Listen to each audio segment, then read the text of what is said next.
बात करने के लिए लॉगिन करें www.astrotak.com।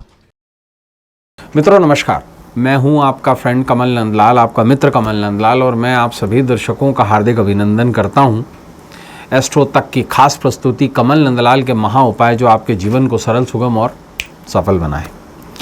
दोस्तों, हम आपके लिए लेकर आते हैं अलग अलग विषयों पर अलग अलग उपाय, ऐसे उपाय जो आपके जीवन की किसी न किसी समस्या से जुड़े होते हैं।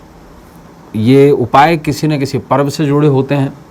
ये उपाय मूलतः आपके जीवन को आसान बनाते हैं। और आज हम जिस उपाय की बात कर रहे हैं उसका विषय बड़ा खास है। एक फल जो देगा पितरों को मोक्ष।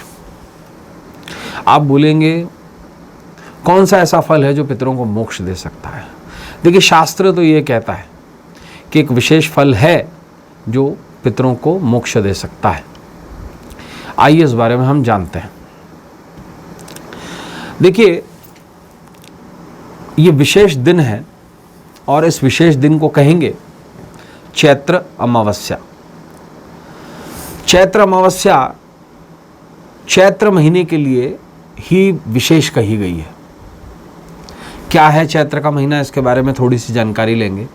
देखिए, चैत्र का जो महीना है वो चित्रा नक्षत्र से उत्पन्न हुआ है।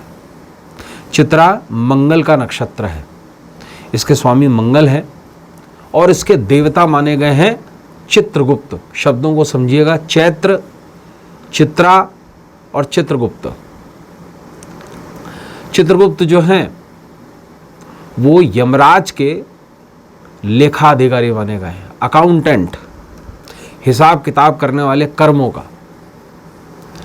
और विशेष रूप से चैत्र का महीना जो है और उसका जो कृष्ण पक्ष है और स्पेशली उसकी जो अमावस्या है, उसमें अगर एक विशेष तरीका अपनाया जाए तो जो मृत पूर्वज हैं, अगर वो नारकी हैं अपने कर्मों के हिसाब से, तो उन्हें स्वर्ग की प्राप्ति हो सकती है।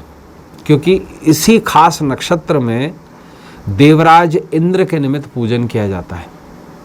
और जो फल है उसे कहते हैं बेल फल।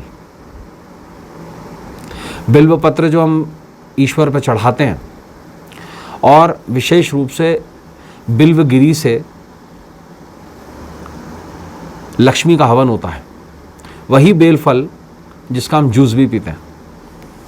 बेल का जूस अमूमन हम सभी लोग पीते हैं गर्मी के दिनों में।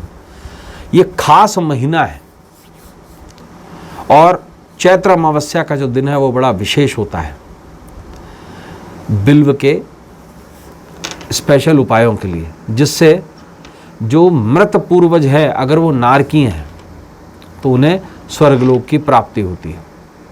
और इसका जो पूरा कनेक्शन है वो कनेक्शन चित्रा नक्षत्र से, चैत्र महीने से और चित्रगुप्त से है। देखिए, 14वां नक्षत्र कहलाता है चित्रा, और इनके जो देवता हैं वो त्वष्टा कहे गए। त्वष्टा एक आदित्य हैं और विशेष रूप से नक्षत्र का स्वामी मंगल है और राशि स्वामी बुध है। कुछ ऐसे पूर्वज जिनकी मृत्यु किसी भी एक्सीडेंट में हुई हो, किसी रक्त विकार से हुई हो, जैसे कैंसर इत्यादि, तो उनके लिए विशेष रूप से बिल्व का एक उपाय बड़ा खास कहा गया है।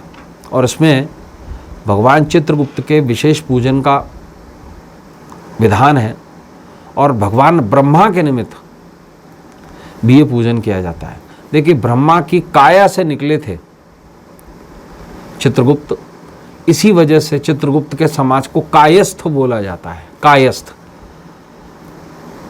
और इनके 12 पुत्र हुए कायस्थ समाज में, और विशेष रूप से माथुर हैं, श्रीवास्तव हैं, सक्सेना हैं, नाग हैं, इत्यादि इत्यादि।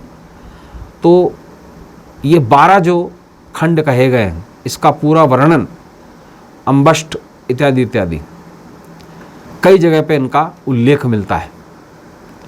और गरुड़ पुराण में यमलोक के निकट ही चित्रलोक की भी कल्पना की गई है। और विशेष रूप से जैसे मैंने कहा, त्वष्टा जो है इसके मूलतः स्वामी माने गए हैं और इंद्र माने गए हैं। ऐसे में ये उपाय हम कैसे करें? देखिए, चैत्र अमावस्या के दिन अपने ही घर में आप दक्षिण मुखी होकर के बैठ जाएं और एक पितृ यंत्र जो आपके पास है या पितरों का चित्र रख लें, और विशेष रूप से 14 बेलफल आप लेकर पितरों पर चढ़ाएं। ये 14 के 14 ही बेलफल किसी भी ब्राह्मण को दान कर दें और एक विशेष मंत्र का जाप कर लें, ओम पितृदेवाय नमः। आश्वस्त करता हूँ कि जो भी नारकीय पितृ हैं या वो ऐसे पितृ हैं जिनकी एक्सीडेंटल डेथ हुई है या रक्त के विकार से डेथ हुई है, उनको निश्चित रूप से स्वर्ग की प्राप्ति होती है। तो दोस्तों, आज के लिए बस इतना ही। कल आपसे विशेष मुलाकात होगी एक नए सब्जेक्ट के साथ में, जहां हम शुरू करेंगे विशेष रूप से नवरात्रि स्पेशल सीरीज। तो आज के लिए बस इतना ही। इजाज़त दीजिए। नमस्कार। नमः शिवाय।